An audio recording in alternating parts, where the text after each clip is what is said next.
Desarrollo del cerebelo. El desarrollo del cerebelo lo vamos a ver en su origen a partir de los labios rómbicos, la evolución de los labios rómbicos para formar el cerebelo, la división filogenética del cerebelo, los lóbulos cerebelosos y la histogénesis cerebelosa.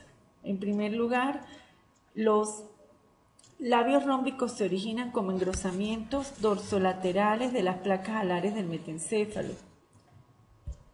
Estos labios rómbicos crecen sobre la placa del techo del metencéfalo y se tienden a unir en la línea media para formar un primordio único denominado placa cerebelosa.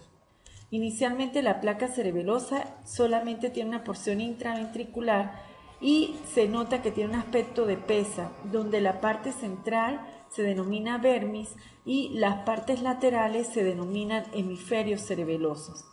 Este primordio cerebeloso va a crecer notablemente tanto en sentido cráneo-caudal en la zona del vermis, de manera que ya no va a ocupar solo el techo del cuarto ventrículo, sino que va a sobresalir del techo del cuarto ventrículo en sentido cráneo-caudal en ambos hemisferios, lo que se llama proceso de eversión del cerebelo. El cerebelo se divide en lóbulos que desde el punto de vista filogenético son el más anterior o el más antiguo, es el lóbulo flóculo nodular que forma el arquicerebelo. Este se nota a partir de las 15 semanas por la aparición de un surco profundo que se denomina fisura posterolateral.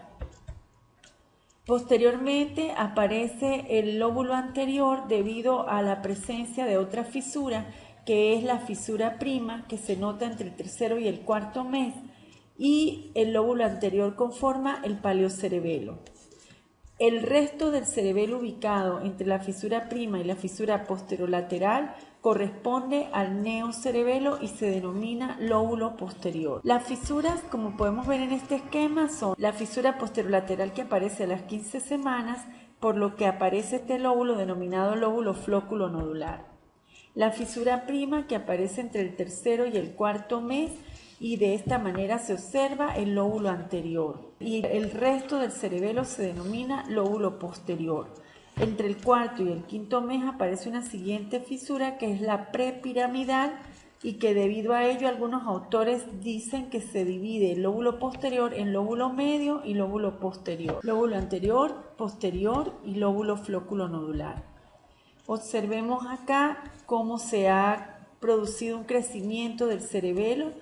Tenemos los lóbulos, este sería el lóbulo anterior, el lóbulo posterior, el lóbulo flóculo nodular y las fisuras que han determinado la identificación de estos lóbulos, como son la fisura posterolateral, la fisura prima y la fisura prepiramidal y la fisura secundaria, que es una fisura que, como su nombre lo dice, secundaria, no tiene mayor importancia, pero ayuda a diferenciar otros lobulillos dentro del lóbulo posterior.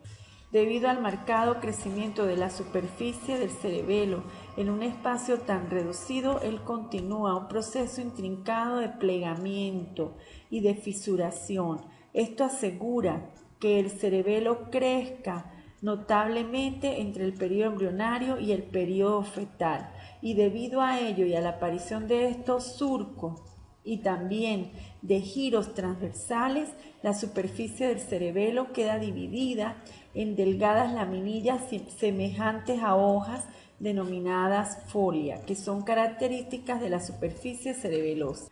En cuanto a la histogénesis cerebelosa, inicialmente en el segundo mes de vida, el labio rómbico tiene las mismas características que el resto del neuroepitelio del tubo neural.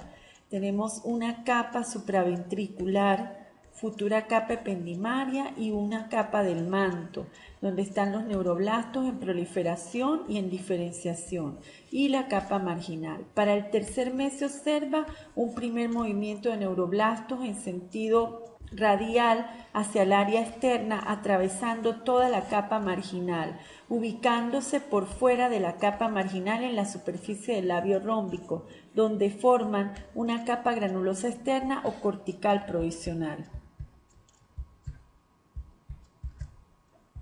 Posteriormente, en el cuarto mes de vida intrauterina se da la segunda migración donde nuevos neuroblastos migran desde la capa del manto y se ubican por debajo de la cortical provisional, mientras que otros lo hacen un poco más profundamente. A estos neuroblastos se les llama células precursoras de las neuronas de Purkinje y neuroblastos precursores de las neuronas de Golgi. Y la tercera migración se da al 6º mes de vida intrauterina. Desde la capa granulosa externa o cortical provisional se producen oleadas de células que atraviesan las células de Purkinje y se ubican por debajo de ella para formar la capa granulosa. Esta capa granulosa contiene células granulosas, células estrelladas y células en cesta. Observamos las células correspondientes a la segunda migración, que es la capa de células de Purkinje, y los neuroblastos precursores de las neuronas de Golgi, más profundos con relación a las células de Purkinje. Vemos que hay unas células que no migran, permanecen en la capa del manto y se denominan los núcleos profundos del cerebelo. También se puede observar estos axones, que son los axones de las células de Purkinje, muy largos y que atraviesan toda la capa marginal. Esto se debe a que en su recorrido durante su migración, los axones de las células de Purkinje crecen de manera marcada, permaneciendo las conexiones sinápticas con los núcleos cerebelosos profundos de la capa del manto. Y posteriormente, los axones de las neuronas de Purkinje son la única vía de salida desde la corteza cerebelosa a los núcleos profundos del cerebelo. Los núcleos profundos del cerebelo son 4, que son de fuera hacia adentro: el dentado, emboliforme y globoso, y el núcleo fastigio o del techo, 4 de cada lado. Aquí vemos un resumen de la histogénesis cerebelosa. Para el segundo mes de vida intrauterina observamos la capa del manto y la capa marginal. Este es el corte de un labio rómbico. En el tercer mes de vida intrauterina se observa la capa del manto, la capa marginal y una tercera capa también de sustancia gris que corresponde a la capa germinal externa o capa granulosa externa o cortical provisional, donde se conservan neuronas en proliferación y diferenciación. Aquí observamos cómo la parte más profunda, la capa del manto, va a dar origen a los núcleos profundos del cerebelo y la corteza se origina de las migraciones. Vemos que ya la corteza está tomando un aspecto plegado y con abundantes surcos, fisuras y giros. La corteza cerebelosa definitiva queda conformada por una capa molecular que deriva de la capa germinal externa.